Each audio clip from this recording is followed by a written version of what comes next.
Hold on. Okay. Yeah. Go ahead. Thanks, Declan. Thanks again, Declan. Okay, so just for anyone that was not on the international credit management, it's a module. It's nice to meet you. So by way of introduction, so it'll be a little bit of a repeat for those that were, but my name is Paul Daly. I don't work in credit management at the moment, although I've taken a sidestep and doing something else these days. But I have been working in credit management for 14 years. Prior to that, I started with Oracle, worked with Philips, and then moved to Accenture, where I worked with one of their diamond clients for I think it was a total of 14 was 12 years of that client. So 12 years of that client. So well versed, did pretty much every geography, pretty much every line of business, did risk and also did collections for a large amount of time. And most importantly, I was once upon a time sitting where you were sitting, not in a virtual environment, but in a physical one. So I did this course. I think it's coming up on 13-14 years ago, and I've been working with Declan for 12 years since then.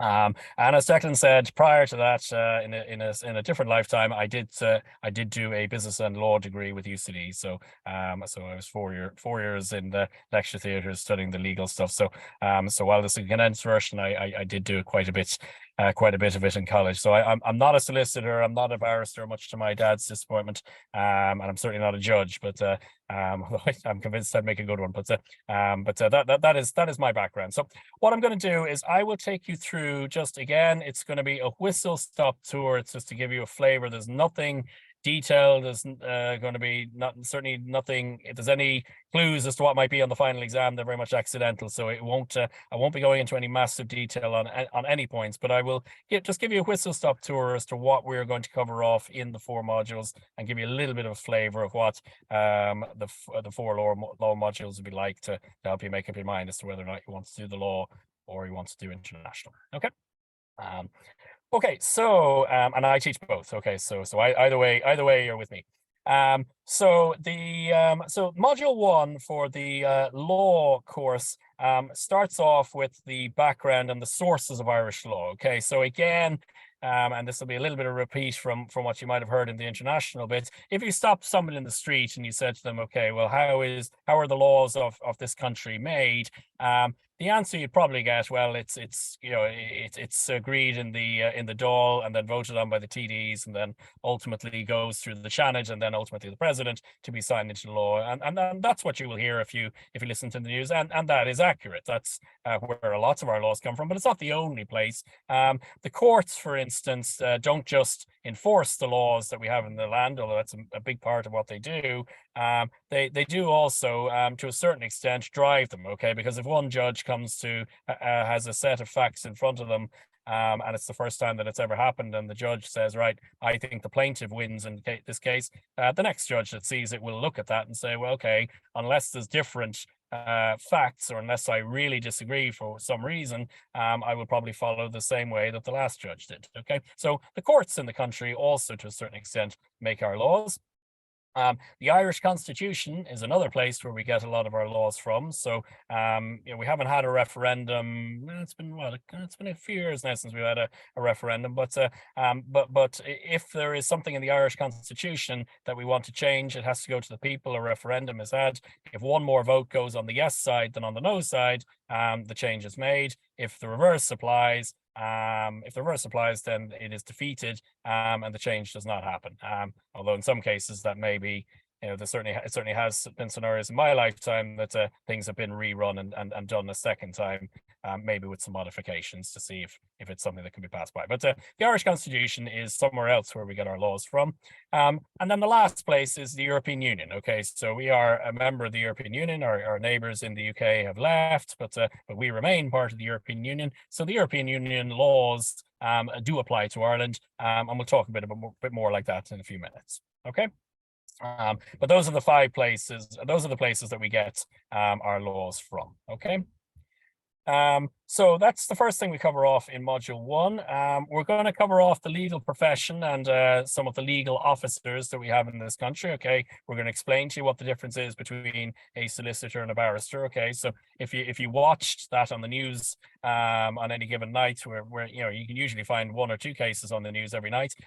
It may not be immediately clear what the difference is between a solicitor and a barrister, but we're going to cover that off. You will also often in the news hear reference to the Attorney General and the Director of Public Prosecutions. Okay, Director of Public Prosecutions deals with criminal cases. The Attorney General provides legal advice to the government. The current Attorney General was actually in college the same time I was, so I have actually met him.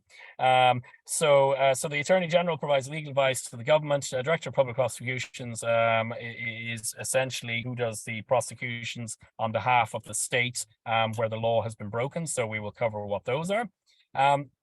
Again, I make it sound like all I do is watch television, but if you were watching television, you would frequently think that every legal case is a criminal one, and yeah, that certainly is, but it's not the only type of legal case that you can have. There are what is known as civil cases. Okay, so civil cases don't end with somebody potentially looking at going to prison. They deal with disputes in the civil world, so they can be contract, tort, both of which we're going to cover off before I wrap up here. You can have commercial law disputes and you can have employment law disputes. Okay, employment law disputes, actually you will regularly enough hear that on the news or written in the newspapers. Okay, so none of those end up with somebody necessarily going to prison, but they are disputes that have to be resolved within the courts. So you have criminal ones, so you can easily imagine what examples of them would be, but on the civil side you have contract disputes, tort, which is basically where an accident has taken place, commercial law disputes, and employment law disputes. So all of those, and they are different in the way they are handled. Okay, you've probably heard of the innocent until proven guilty and beyond reasonable doubt. Those are things that apply in criminal law. They're not necessarily the case in civil law. Okay, a judge might be very borderline, but the judge might essentially say, yeah, I'm very slightly going to come on the side of the plaintiff or very slightly going to come on the side of the defendant. In criminal law, the judge has to be pretty sure that is the case, and that they are right in what they're doing. Okay. So that takes up about half of module 1. Module 1 is a good bit in there. So that's the first half of module 1, but it's an introduction to Irish law. The second part of module 1, it covers contract law, and that is what the first assignment in this course covers. It covers contract law. If you want to have a contract and a valid contract, again, the perception might be, well, a contract is always written down and you have two people together and they sign it and then they swap copies. Yeah, I mean, if you're doing something like buying a house, yeah, that might well be the case. But you're actually involved in contract law, every day, pretty much. Every time you go into a shop, you're involved in an element of contract law. Okay, so there are 4 things that you need to have a valid contract. One is an offer. Okay, so I say to you, do you want to buy my car? Okay, that's an offer. Then you have acceptance, so you reply back to me and say, yes, I would like to buy your car. That's the second thing you need. So you need offer, you need acceptance. You need what is known as consideration. Okay, so consideration means there needs to be something changing hands, which will usually be money.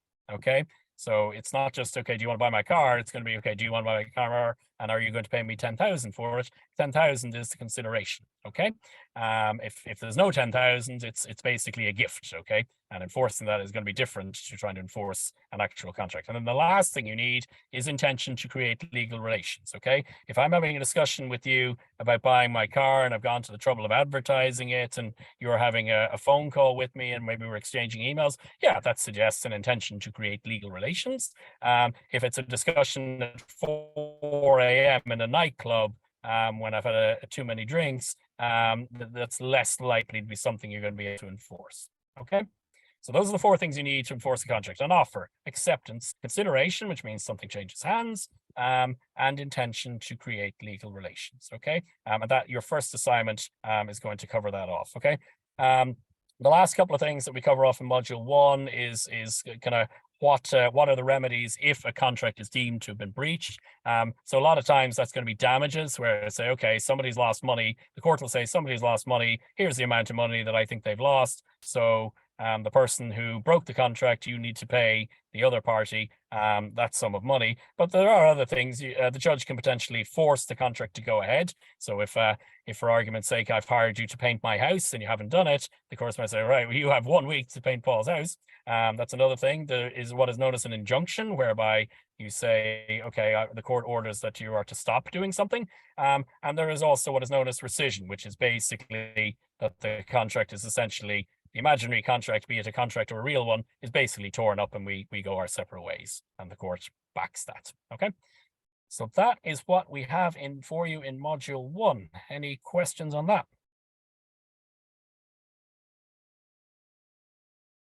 No. Okay. So that's module 1.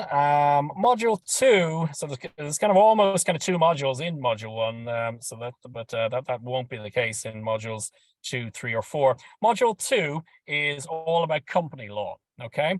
All right. So obviously, a lot of companies operate in the state. They need to be governed by a certain number of laws. Okay, and there are rules as to how they actually they actually work. Okay. The main thing, I mean, in contract, you'll see this when you get to the notes, contract, a lot of the law is based on court cases. Okay, one court case happens and the judges follow that court case. Okay, excuse me, that's what normally happens in contract law. It's different in company law. It's more the statutes that so the actual pieces of legislation that were drafted that cover the rules for company law.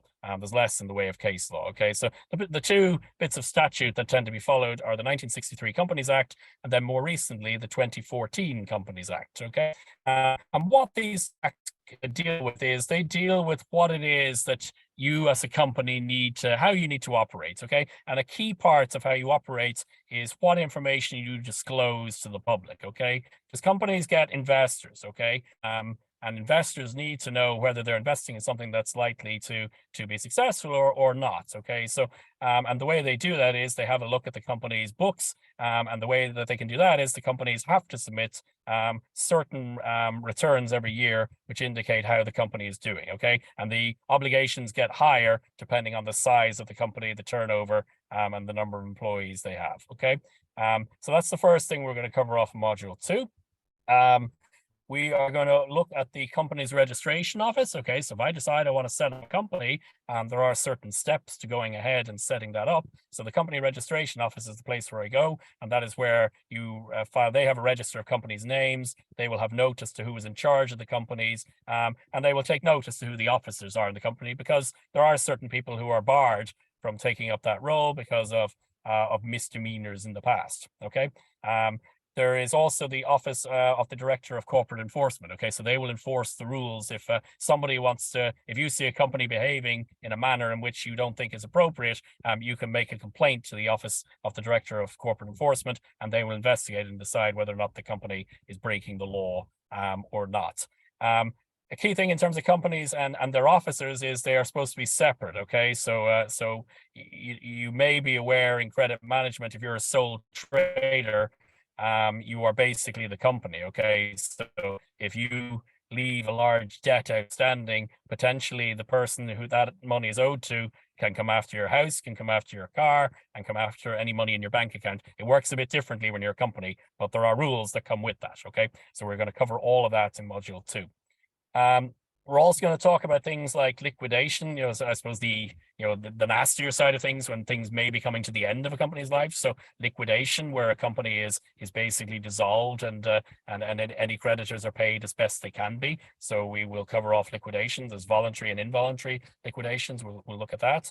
We're going to look at examinership, okay, which is where a company is in trouble, but somebody steps in and tries to save the company for the sake of the jobs or the sake of the industry that they work in. And then we'll also talk about receivership as well, whereby there may be a scenario where a substantial debt is owed to a company, to a creditor, and there may be an option to maybe seize an asset that company owns to discharge the debt. And then the final thing we're going to look at in module 2 is what is known as the 1995 Consumer Credit Act, okay, which is relevant to what we do on a day-to-day basis, because it deals with the rules in which you can advertise credit. Okay, if you've ever seen an ad on the television or on the radio for a bank, and they might say, well, we have great loans and this is what we're going to do, and you can get a loan for this and so on. There is always towards the end of the ad, there's two things on television anyway. There's a lot of writing, okay, usually in white, okay, on the screen. And then there is usually a little bit of a mutter. There's a lowering of the voice, and then this is guaranteed, and this is not a guarantee, and there's various rules that are quickly rattled off. It's the Consumer Credit Act of 1995 that determine what the rules are for offering credits, okay? And it's designed to protect people from potentially getting themselves into significant debt that they may not be in a position to do it. For instance, if you're offering a mortgage, it'll always be called out that if you don't keep up on your repayments, the house may be seized. Okay, that's to protect people who then may then come back and say, I didn't know that was the case. So all of that is in module 2. Any questions on module 2? Okay. So module 3, for module 3, at the beginning of module 3, we come back a little bit to our contract law because we deal with things like sale of goods and so on, and things like merchantable quality and fit for use. So there's a little bit of that in module 3, but the main thing that we cover off in module 3 is European Union law, okay, which I mentioned earlier. Okay, so the European Union have a couple of fundamental principles. There's the free movement of goods, the free movement of workers. So in the same way that within Ireland, you can decide, okay, I'm tired of Dublin, I want to go work in Galway, you can do that without any real restrictions. You should also be able to move within the European Union and go beyond your own borders and work relatively easily. There are some registration requirements to get the foreign equivalent of a PPS number and things like that, but normally you should be able to work fairly freely and relocate to places like France. You can't do that to places like America. You can't just rock up. Usually you can't just rock up and say, I fancy working and living here instead. So the EU guarantees free movement of your goods if you're selling them, free movement of workers, the right of establishment. So that means you can go and should be able to go and set up your company wherever you want, free movement of services and free movement of capital. Okay, so the European Union guarantees all those. So we're going to cover those off in module 3, as well as giving you a history of the European Union.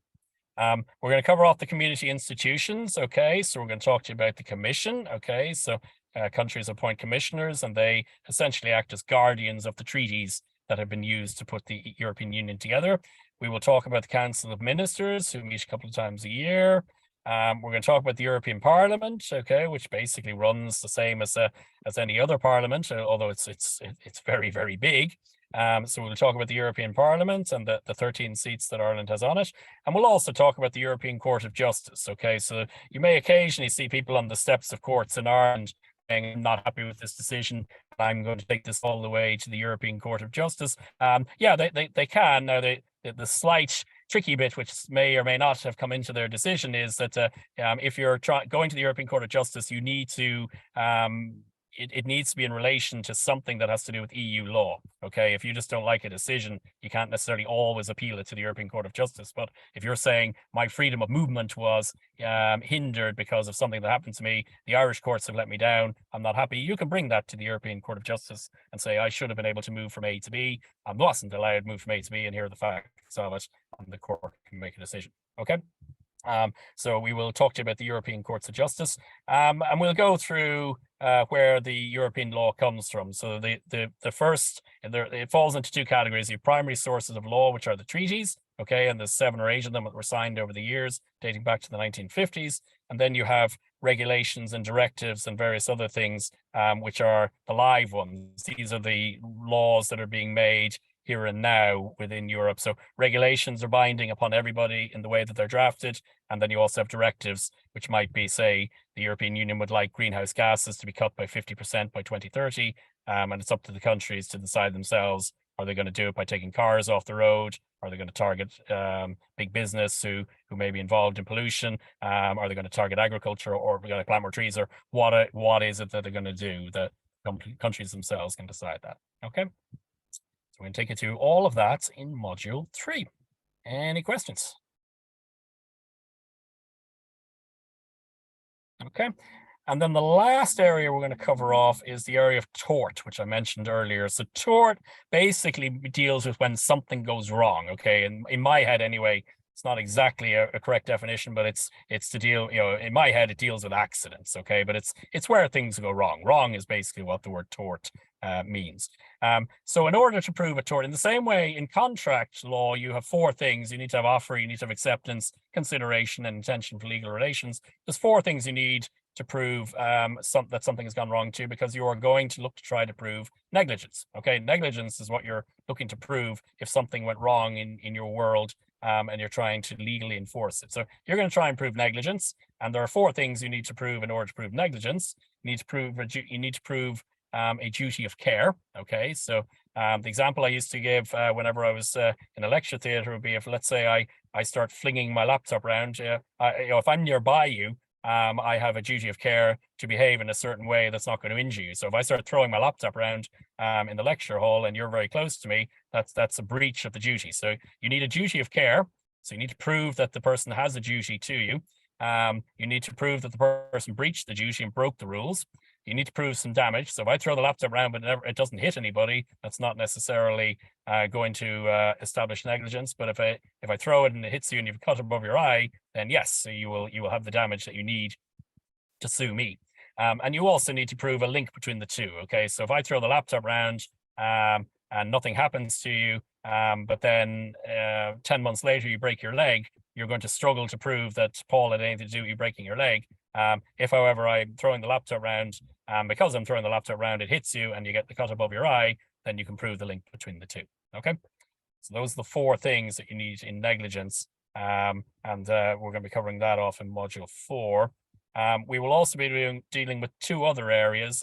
One is occupier's liability, which is the rules in which if you invite somebody into your house, what are the duties you have to those people that are in your house. If somebody, let's say you have a field outside the back, and people are walking across the field because they're what is known as rambling, you have duties to those people as well, but they're less than if you invite people into your house. And then you also have trespassers. What are your duties to trespassers? Okay, so that's an area we're going to cover off. And then the most relevant to what it is that we do in our day-to-day business is we have what is known as professional negligence. Okay, professional negligence is where you share information with people.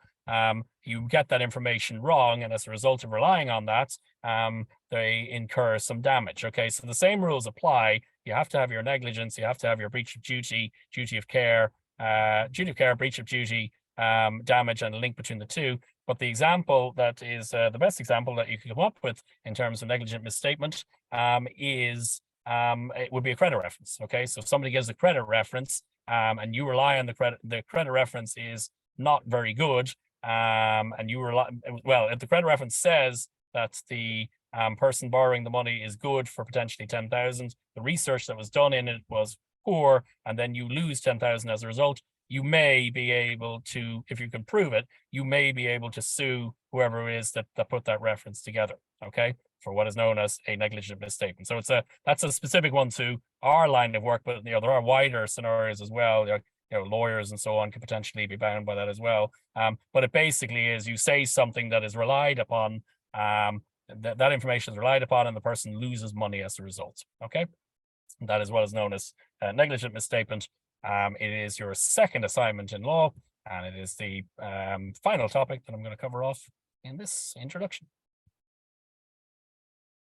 Any questions either on the torch that we covered off in module 4 or any of the previous 3 modules? Hi, Paul. Just a quick question. Would you be covering personal guarantees under the Irish law? Personal guarantees. Is that I think that's in a little bit of that section. I think there's a little bit of that in section 4, Declan. Can you remember? I can't, to be honest with you. No, but again, as I said, I'm trying to remember, like I know there's definitely personal guarantees covered, but whether it's covered somewhere anyway. Yeah, I think it is. But look, if it's something that's a hot issue with if it's not a burning issue right now, it is there somewhere. If it is a burning issue right now, I can root it out and get it to you. No, it's not a burning issue. I just wondering if we cover it. And it is something that a lot of credit managers should rely on more. And I know some people might say, look, a personal guarantee, like it's only as good as the person giving it. However, it can be a great deterrent to default. Yeah, we find it very good within our company, the personal It is guarantee. wonderful. Yeah. And if I'm running a company and I only have 10 grand left in the bank and I owe 4 of you 10 grand and I have a personal guarantee to one of you, You're I paying think that I'm more person. inclined to pay the one that have a personal Yeah. guarantee, 'cause I know you'll come after me personally if you're not fixed up. So yes, it is something that you know, I can send you on details. It is covered. I'm not sure if it's in the law though. I think it's more on the credit management side rather than the law side. I Yeah. think The it law is side. too, yeah. Yeah. It's in the Okay, credit perfect. management section. Yeah.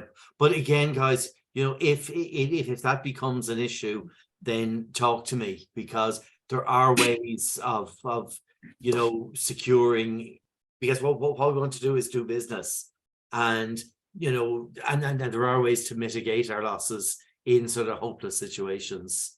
And yeah, there's bank guarantees and there's all sorts of things going on. So yeah, it's great. Okay, thanks for that. Thanks, Laura. That's wonderful. Anybody else?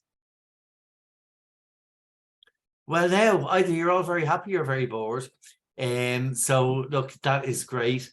Guys, will you just before you log off today, will you just go into the chat and either send it to me or to everybody, just the word either law or international, just that I know who's doing what. You will get your collections notes on Monday, so happy reading. You'll also get your short test. So just answer the 10 questions on the short test, submit to Katrina, and then she will send you your marks and get you going. And look, we're here for you. We just want you to know that be it course related or anything other credit related, we're happy. I also send you the recordings. I will send you the slides with the dates. I will send you details of joining AICDP and CMII. So if you want to do that, you know, by all means, get involved. It's not going to cost you anything at all. So let's just do that. And then they'll keep you informed of events and credit, you know, updates and all that good stuff as well. And if there's anything else, you know, just do reach out and you know where we are. So look, on that basis, it was great seeing you all. And I look forward to seeing you and being in touch with you over the course, and happy learning. Have a great Saturday, everybody. Thanks, Paul. Thank you for care. joining us. You're welcome. Thanks, Declan. Thanks everybody. Thanks, Paul.